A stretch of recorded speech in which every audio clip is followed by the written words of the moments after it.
my homie Stone, he came up to me in the middle of me performing, and he whispered, he was like, "Some people over there, go over there."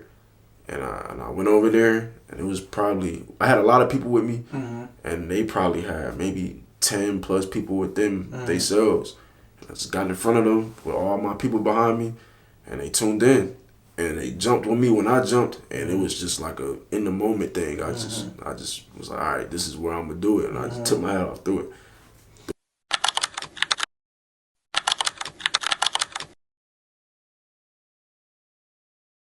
All right, welcome to Oracle Unveiled. I'm very happy to have you. Can we get your name and what you do? My name is Crimson, Cash Crimson. I make music. I'm an artist.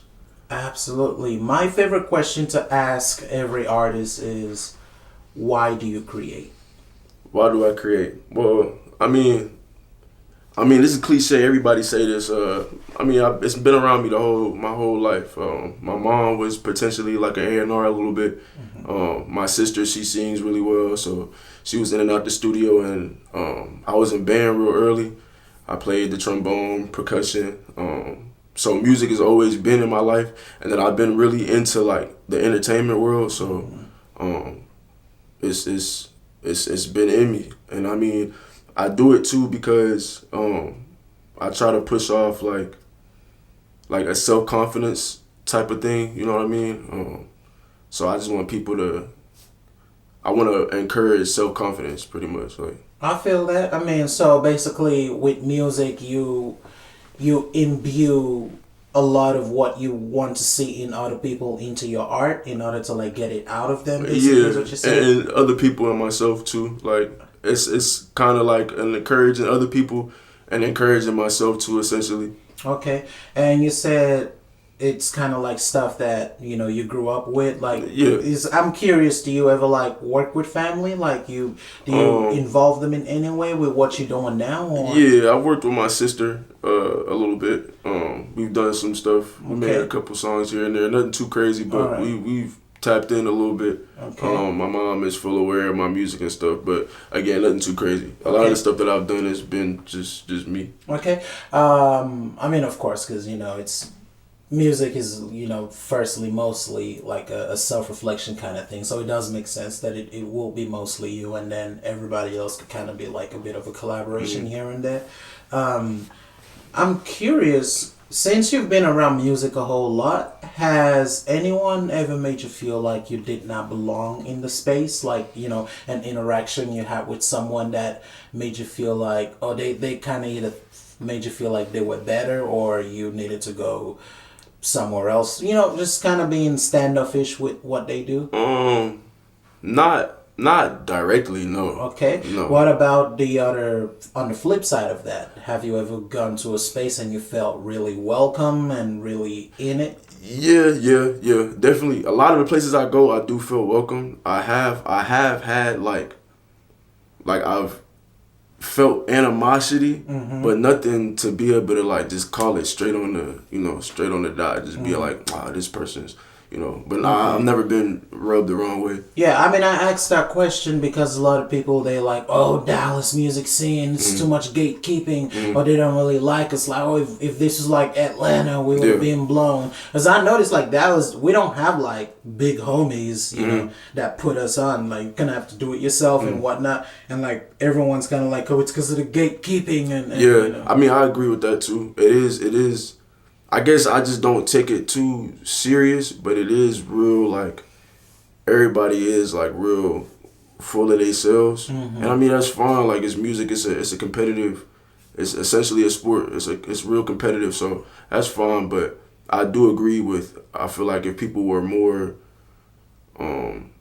friendly or, in reach, a lot of people would come up the way they are trying to. So would you say for you, creation should be more about expression than competition? Because I feel like competition keeps most people sharp. Competition, yes, it does. Competition is definitely, it keep people at the top of their game. You know what I'm saying? So competition is definitely, I feel like it needs to be there. Not too crazy to where you gotta, swerve out your lane and knock the next person, you feel me? But just enough to keep you on your toes for yourself. I think it just needs a little bit of both, to be honest. Okay. I'm curious, you know, with all of this, like, how long have you been, you know, making music? 5 years. 5 years, give or take.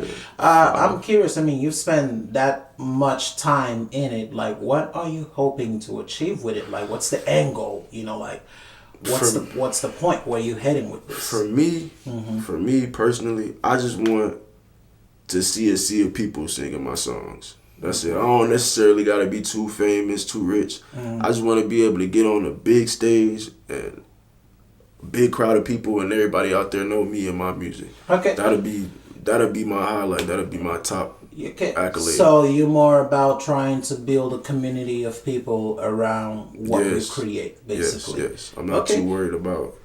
Yeah, that's that's a good goal as any, because that's. Even outside of music, no matter what kind of creativity you find yourself into, that's what a lot of people are just seeking. It's just a community of people around something you love so much, about something you care about so much. It could, you could take music out and substitute it with anything else. That's kind of like what a lot of people are going for. It's a community, and music is just one medium, out of 1,000 that a lot of people go seeking community from. Man, this is kind of a bit of a serious note, I suppose, but if you passed today, what would you want people to know about you? What would you want people to know about Cash Crimson? Then it is a good one. That's a crazy one. If I pass today, what would I want people to... Yeah. Or what are you hoping to leave behind? Probably like, that I was always trying my best. Because that's all you can do is try your best. So I would probably want people to know that I was always trying my best and being a genuine person. That's important because people aren't genuine no more.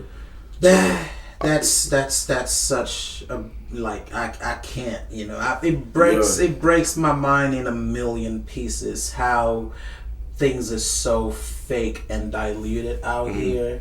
It's like, it's so hard to come across genuine people that actually do care. It's a lot of, like, people hate on anything. It's a lot of envy.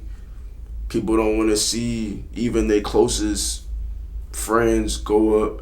So it's real. It's a gem when you run into somebody and they really actually mess with you and they genuine and they have your best interest in mind, because it's a rare thing. Those people are quickly disappearing. You feel me? Like, absolutely, it's not a common thing no more. So. And I think it's because we live in a world now where everybody's out for themselves, and I can't blame them here. I don't blame you that you want to be great, but it is okay if your friend makes it first. It's okay if 2 of your friends make it first. It's okay to be happy for their success. It's okay to be happy that they're doing okay without wishing like you gotta step on them to be happy. Lil Papa just passed. And what I woke up the other day and Rick Ross had posted, I was just about to sign him for $5 million. I didn't even know Lil Papa was the baby daddy to Rick Ross's daughter.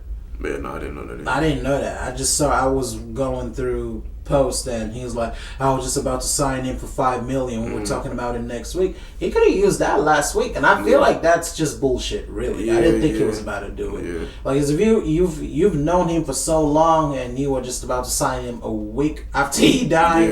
People say anything, Yeah, so especially when people pass away. Yeah, because if I'm not wrong, with the details, he passed away right after a car accident. So maybe that was like the last straw. Yeah. He probably had nothing else left. It's like, dang, another car accident, bills loaded, this, that, third. A lot of things are going on. It's like, I can't do it no more. I don't have no support. And this is a man that had millions of streams and all that stuff that we don't even have yet. That mental health, man. Mental health. It's important, bro. It's important because a lot of people go through that stuff, man. Me myself, people go through that stuff, bro. It's a serious mind game, and it's very, very, very difficult to navigate through. So, absolutely, people, I encourage people to take care of their mental health. Yeah. Take care of your mental health. Last thing you want to hear is a week after you pass, someone try to sign you for $5 million. You know, that's ridiculous, man. Yeah. Like I also hate it. Like after someone passed, that's when they have the most streams they've ever had.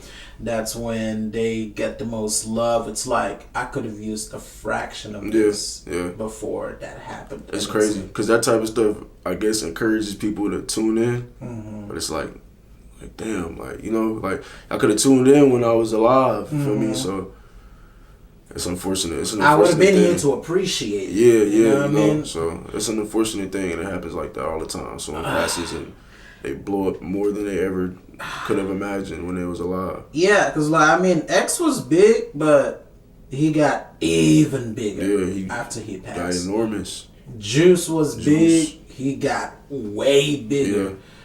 Biggie, Tupac, and them, they were big mega stars, but they are just much more of bigger stars now than, like, Lil Wayne's still alive. If Lil Wayne had, you know, passed, I don't know, 10 years ago, we talked about forever. He would be immortalized. Yeah. Like, why can we not do that right now? Yeah. Like, what's stopping people from hitting up the people you got your numbers, being like, hi, I haven't heard from you in a month. Hope you're doing good. Just checking in, man. Yeah. Hope you're holding up safe. You know, hit me if you need me. You know, little stuff like that. And just checking in, just making sure they're good, because that probably could have saved bro. But now we'll never know. You know, and it's like I seen like his baby mama was posting about, you know, he was in love, like she loved him, blah blah blah. But I bet you maybe a week before then, y'all were probably fighting, and you probably was like, oh, I don't want you seeing the kid no more, and it was a whole thing. But now he's passed, you know, you're missing him, and it's just like it's unfortunate. Yeah. Can we do this while I'm alive? Yeah. You know, it all spins back to the mental health thing. Like, you know, people just gotta take care of themselves. Take care of themselves and love each other while they're here, because this is a temporary lifetime.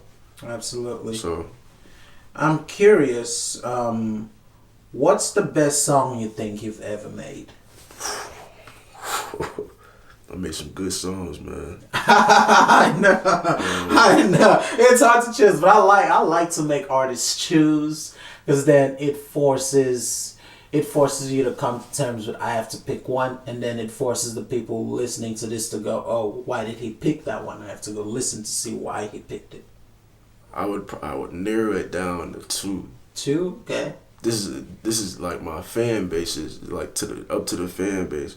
It's two songs, and it's off of my album Krim Reaper. It's Newsflash and Pac-Man. But if I had to pick one, I would probably say Pac-Man. Pac-Man been doing them numbers. Everybody liked that song. But Newsflash is like a close second. Newsflash is a really good song that I made too. Hell yeah. I'm curious, have you ever created out of pain? Yeah. Okay, can you tell me a song you created out of pain, like how it came about? You know, maybe tell me a couple things in the song that, you know, reflects that pain. Man. Let me think. It's a few songs, but let me think of one. Damn,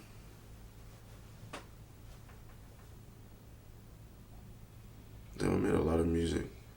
Really in a lot of my music, on a lot of my songs, it's and I'm gonna go back to the mental health thing. Like I said, I got a bad mental thing going on. So in a lot of my music, I try to turn that depression and that deep sadness into like almost an anger, but like a high positive type of energy. And it comes out like real rageful. But I try to put that into all my music. Like I try can't think off the top of my. I got so much music. I can't think off the top of my head to narrow it down to a particular song and what I was like thinking about in that moment, because so much stuff be going through my.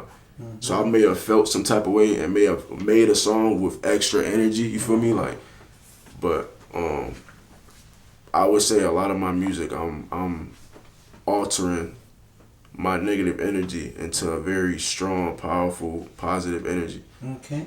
Do you think your art should comfort people or challenge them? Or better yet, how do you think your art should make people feel? Like when they listen to it, what do you want them to feel or get out of it? I answer both. I would say challenge. I definitely want my music to when you hear it, you want to challenge yourself to be greater than, or do things that you think you can't do. You know what I mean? Like, and to tie it into what I want people to get from my music would essentially be the same. Like, bet on yourself. Everything, all of it, because nobody can do you the way you can. Be 100,000% cocky about yourself, because you know you never know until you try. Like you gotta try things. You gotta trust yourself, believe in yourself. That's what I want people to pull from my music. Like, you can do anything. Like, even if you doubt yourself, you your biggest hater. Challenge yourself. You know what I'm saying? Put yourself to the test. Really see, like, because you won't know. If you just, assume like, man, I can't do this. That's not the way. Yeah. So, for example, if your biggest hater, you could challenge yourself to love yourself a little more, challenge yourself to see yourself a little better. All that. Anything that you doubting yourself on, flip it. Flip it. If you feel like you can't go to this school and get through it entirely and graduate, do it. Try it. If you feel like you can't be on this basketball team because these players is way better than you, do it. Try it. You know what I'm saying? Do it anyway. Do it anyways. Bet on yourself. And if you fail, whatever, like, you know what I'm saying? You tried it.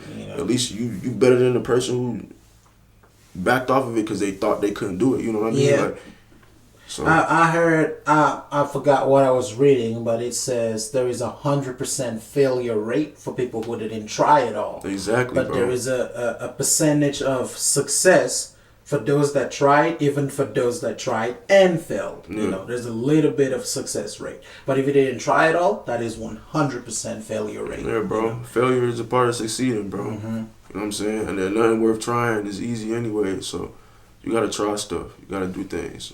Absolutely. I mean, it's easier said than done. But yeah. I'm curious, what is the hardest emotion for you to channel in your work? Like when you're creating, which emotion is the hardest for you to make, happen in the music? I would say,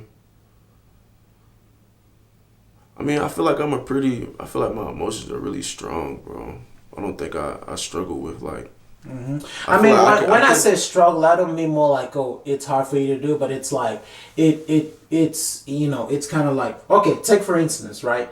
For me, I would say love, right? Okay. I have a lot of love songs, but for me I don't like touching it as much as I would like to be, make a casual song. Okay. I love making casual songs. I love having fun. I love making rave songs. I love making all these different type of things. But when I have to consciously make a love song, I have to go somewhere I don't want to. I have to remember things I don't necessarily want to remember. So it touches me a lot deeper and harder than any other emotions. That's what I mean. Okay, I don't want to go dark, but probably like being like overly like happy about shit, like a super joyful song. I always got some type of gritty or anger in my music. That's why I rap. You hear my music, that's why I rap so aggressively. Like, I always got some type of anger. And I can, other than that, I feel like I can generate any feeling that I want to in my music.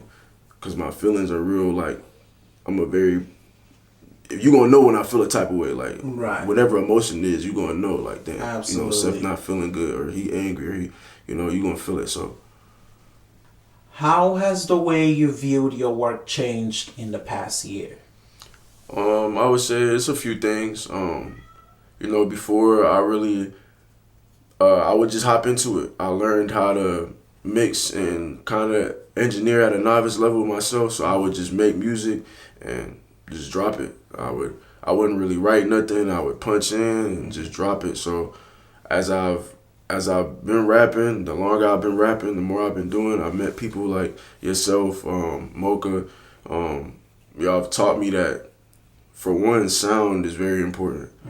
And maybe not to the people who don't make music or people who aren't artists, it's not really a big deal. Some people can still pick it up.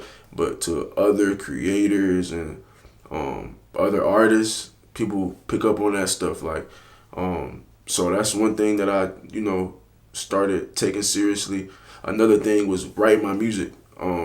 I come up with, I feel like my cadence is stronger when I have something written down, as to before I would feel like I would write something down and not like it when I get in the studio. But it creates a stronger cadence, a stronger flow when you plan what you gonna say in the studio. Yeah, I mean, I feel like that goes without saying, because like some people, when I listen to the song, it's like, are you trying to convince me or convince yourself what you're saying? Because you don't sound sure, And that's someone, I've worked with someone where he punches in, and it always comes in a quarter of a second late. Yeah. Because it's like he's not sure. Yeah. It's like you pouring all of these emotions, and it still comes off as you don't even believe what you're saying. Yeah. It's because you didn't write it down.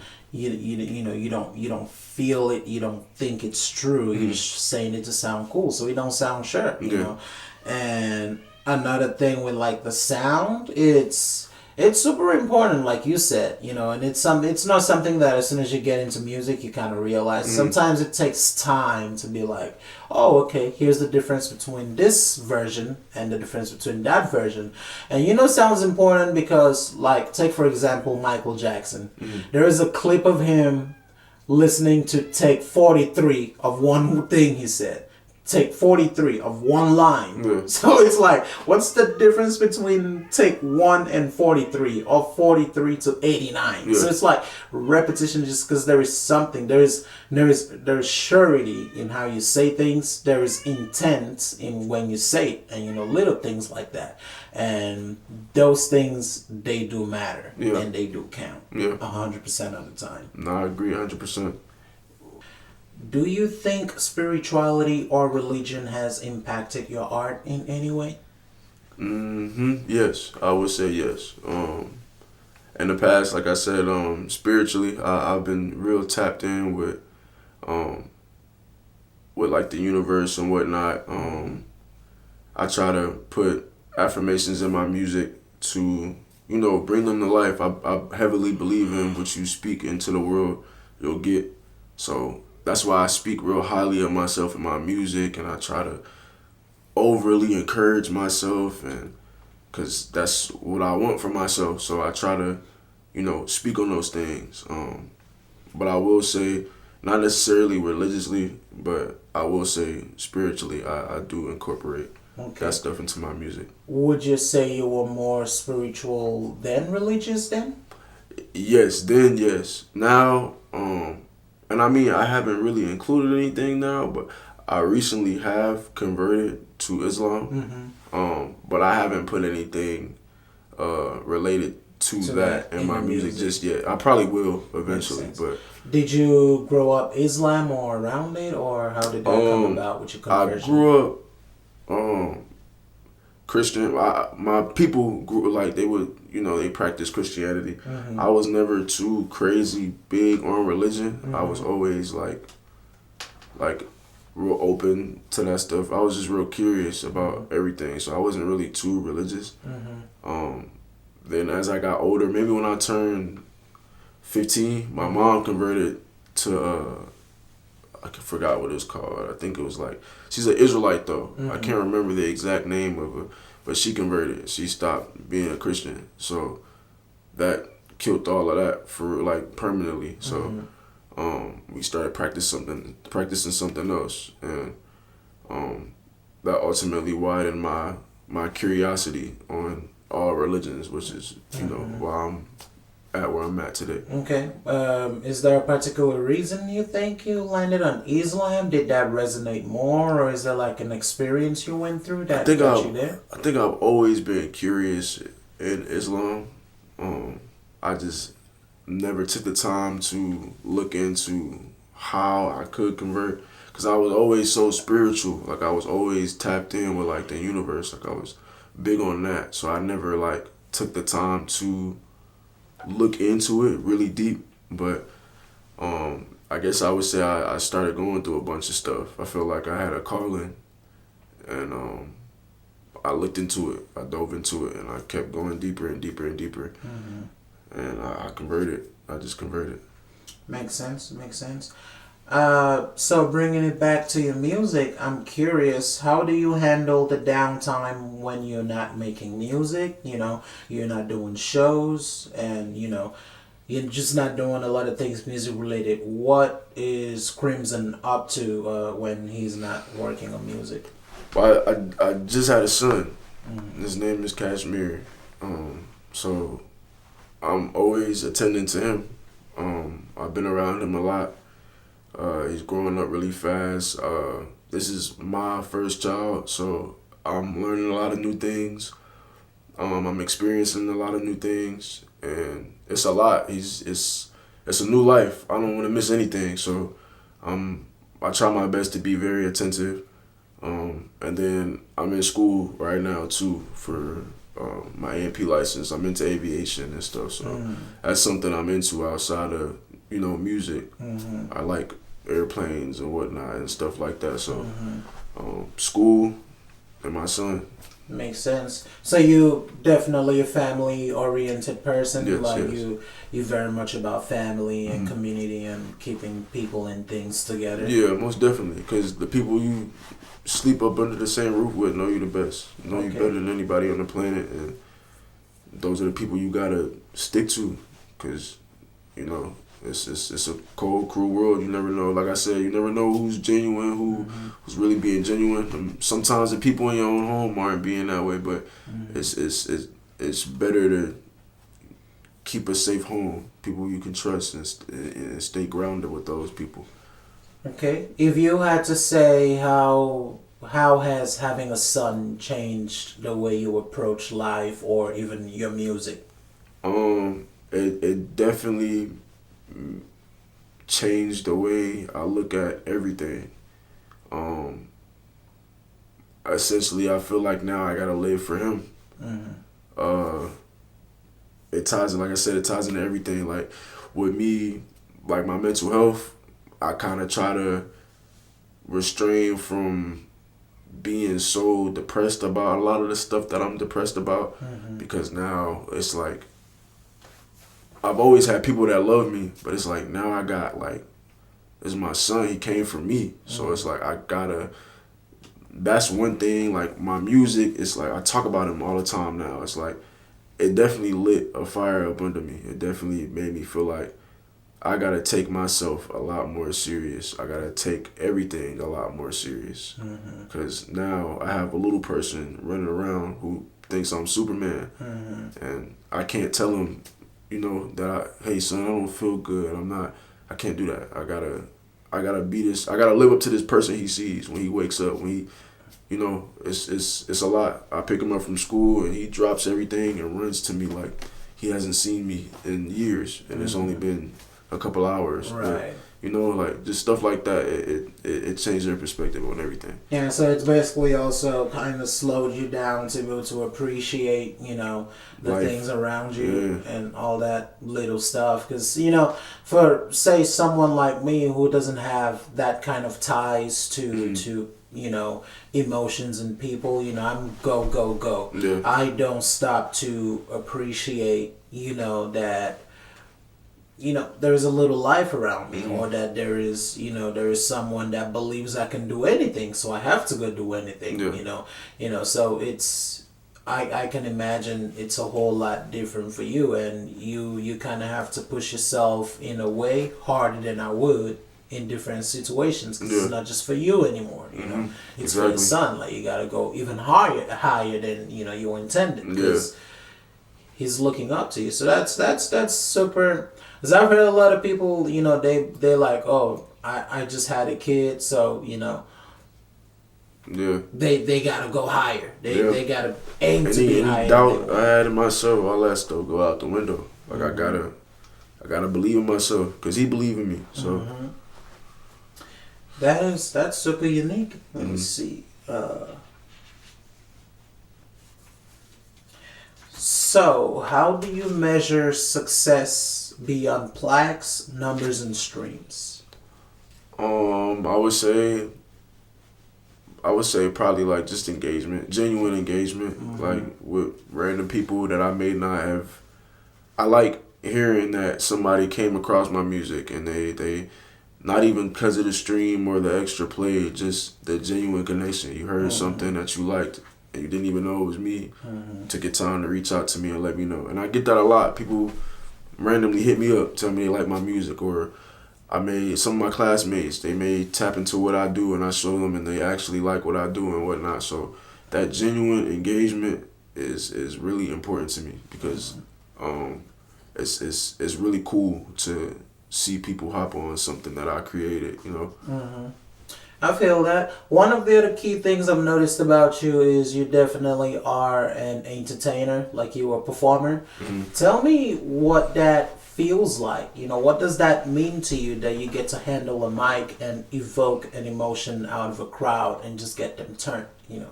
How does that feel? It's like I just got goosebumps after you asked the question. It's like an adrenaline rush. Like, you know what I mean? Like you know how adrenaline junkies, they like roller coasters. It's a rush. I'm standing in front of all these people and I have a mic in my hand and they're all looking at me.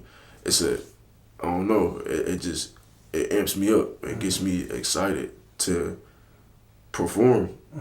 Like, I just like performing. I can't explain why or what. And it's funny because my first time performing, I messed up. They played the song, my man's, he accidentally gave them the wrong track. So when my part came up, it was just beat and I just made that song. So I attempted to rap it and it was a mess and I blew it on stage and that was like my first performance. And since then it was like I'm never gonna do that again. You'll never see me mess up on the stage again, ever. Like, so I guess some of it stems from that too. But again, I like performing. Absolutely. Yeah. I mean, for some people, that could have gone a lot of ways for most people. Some people, they make a mistake like that and they're like, oh yeah, I'm never touching a mic ever again. You know, but you kind of took it, internalized it, and flipped it positively. So that was a good outcome. I couldn't leave on that note. I had to, because it's something I want to do. Like, I want to do the music, but performing is like that's my thing. I get a kick out of being on the stage in front of a bunch of people. I absolutely love performing to it. It's a nice feeling, although, you know, I enjoy different aspects of performing. You know, I like putting on a show that just makes people stop what they were doing to pay attention. I also enjoy, you know, the part where everybody gets lit. I also enjoy the part where, you know, people are just captivated. You know, like the stuff that, you know, do with the dancers and all that stuff. They just like, oh, I gotta see this, you know, or what is he about to do next, you know. But, you know, I feel like due to how different the elements are that I try to incorporate, it makes me, you know, it gives me so much more to work on versus someone that, you know, maybe like a lyricist that all you gotta do, you stand up there and people, all they have to do is pay attention to you. They just spit, they go, you know, they cool. I have to put so much thought into, what can I do in this part to engage the crowd? What can I do in this part to make them pay extra attention? What can I do in this part to make them feel more enamored? You know, it just gives me more work to do, basically. So I think with me, I like the raw energy from because I wing it every time I perform. I just wing it. I know I perform with you a lot, and you're real like choreographed. You have a whole and it's always been tough to me. But for me, I kind of just freestyle it. I just jump in there and seeing someone who was sitting on the wall or like not really doing nothing, go from that to they're right in front of me now, jumping with me. That's like I just turned them up. Like it takes a lot to switch for people, and that's where I get my kick from. Absolutely. Yeah. So you don't practice at all for your performances? I wouldn't say that. I ain't gonna lie. I do. I have a lot of moments where I'll hold my phone in the mirror and I'll practice like how I'm gonna rap. Like I'll practice my voice and whatnot, but I don't really practice. All right, I'm gonna do this. I'm gonna walk over here at this point, and then at this time I'm gonna walk. I just practice like how I'm gonna hold the mic, how I'm gonna say it, like breath control and whatnot. Yeah. I do that a lot. Yeah, breath control is the word. But yeah, that's the stuff that a lot of people. But I think the bigger you get, also, the bigger you get with the music, you kind of might need to be practicing where to stand and where not to stand. Because now you gotta consider like pyrotechnics. You know, you gotta be like, okay, I definitely don't want to be here at this time because fire is gonna come out here. No, yeah, I don't want to be here. That's completely correct. Because I ain't gonna lie, I do try to wing a lot of the stuff that I do, including like when I did first start making my music. Like I said, I punched in. I would just freestyle it, find a beat, just freestyle it, drop it. I would just wing it. Same with my music. So, I mean, I definitely do feel like I need to become more choreographed. That's why I like watching you do your stuff, because I take pointers and take tips. So that's something that I want to dig into. Absolutely. It's, it's more because like it's entertainment. And it's all your songs definitely don't sound the same. So there are slow moments, there are hype moments. So while they are hype, you can be like, oh, okay, you can choreograph. This is when the people get hype, and this is when the people pay attention. And or like if you have a very super important message that you want to pass on to people, that you want to pass, to the crowd, you're like, okay, first off, as soon as I go on there, I'm gonna capture your attention. After I do that, get them hype. After I do that, give them the message. And after the message, get them hype again. So that way, you kind of like sandwich everything to, make it into a moment or make it into a thing for them to, digest it, basically. So that's the benefits of choreographing a show. But yeah, like I said, it's the bigger you get, the more you will have to do it. But for right now, I believe it's a good way to build the presence and getting comfortable, by just winging it, basically. So it's not a bad idea. And so far, like I don't think I've seen you do a bad performance before. Yeah, I don't think I have. Like even from like Green Elephant days, those were limited time anyway, so I never really judge. I can't judge an artist based on the 2-minute one song that they did. I can't get a good assessment. The only assessment I can get is, oh, that's a good quality of the sound. That's the best assessment I can give. But outside of that, I cannot go, he's a good performer or he's a bad performer. I need to see you do more than one song. I need to see how do you blend two songs together. How did the transition come in? Did you just stop? When you stopped, did you talk to the people? Did you try to engage them?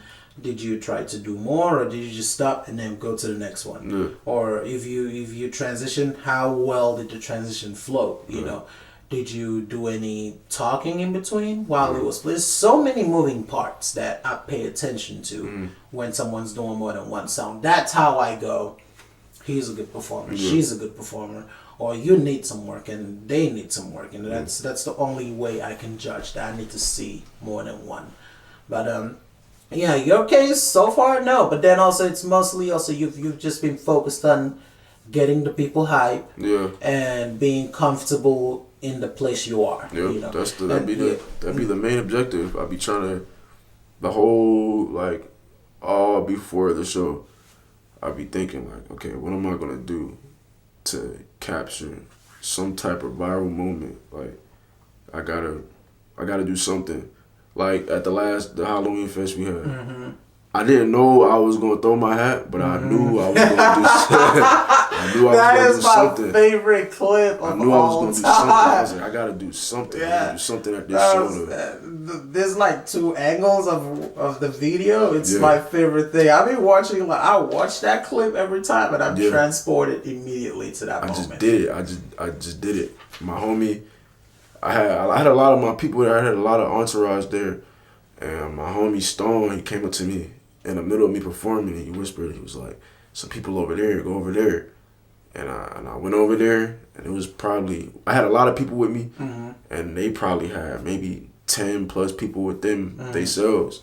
And I just got in front of them with all my people behind me, and they tuned in, and they jumped on me when I jumped, and it was just like a in the moment thing. I just was like, all right, this is where I'm gonna do it, and I just took my hat off, threw it off my head. Yeah. I think it hit the fan. That was above. Yeah, no idea. That was saying? just God, some bummy schmurder shit. I just threw it out the window. Like, here's the moment right here. You feel me? Yeah, that was fucking fire, man. I love that clip so much. It's And it's clips like that from every show that you know what I'm saying? The first one, we got that one where me and you in the middle of a big old crowd. We just fucking mosh pit. And that day that happened, it was like the microphones messed up on us. I remember that. And then it cut back on at the perfect time. And it was like, bro, this is the moment right here. Yeah. We just jumped in there.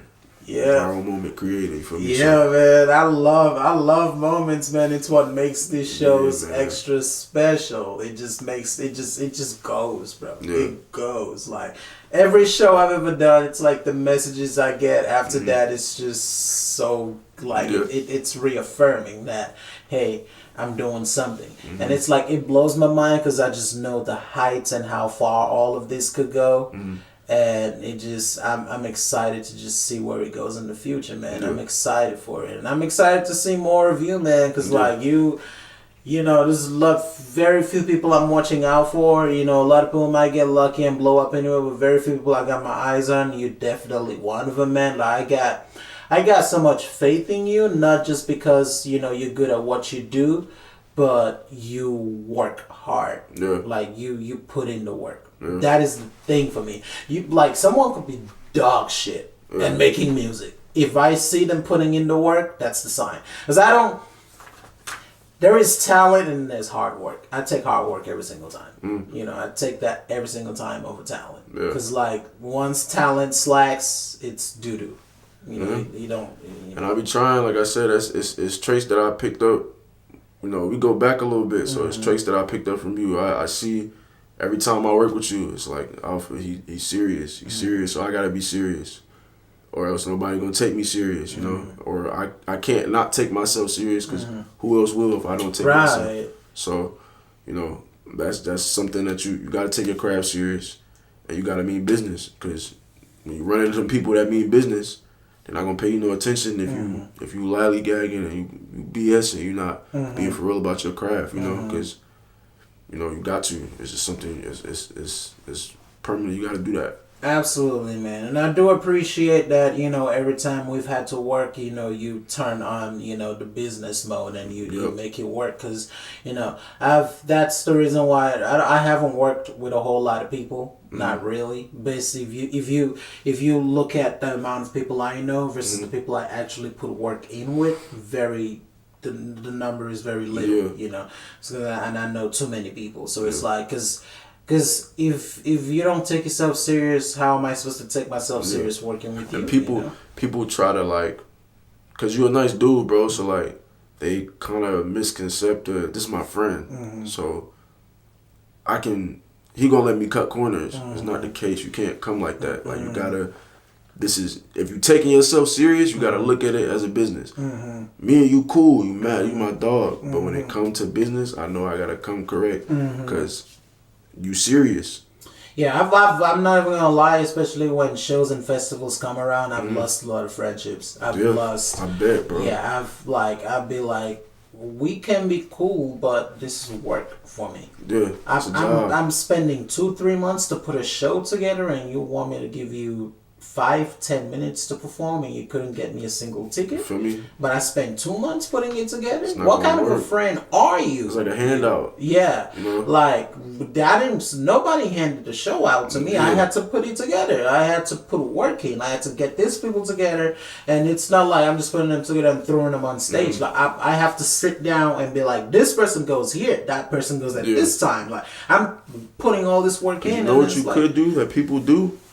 You could charge people for that slot. yeah, I could, but it's You know what I'm like, you saying? know, that's my thing though. I don't wanna have artists pay Yeah. money to For perform. me, so it's like it's the least you could do, bro. Put all this stuff together to sell some tickets for me. You know, sell me the quota.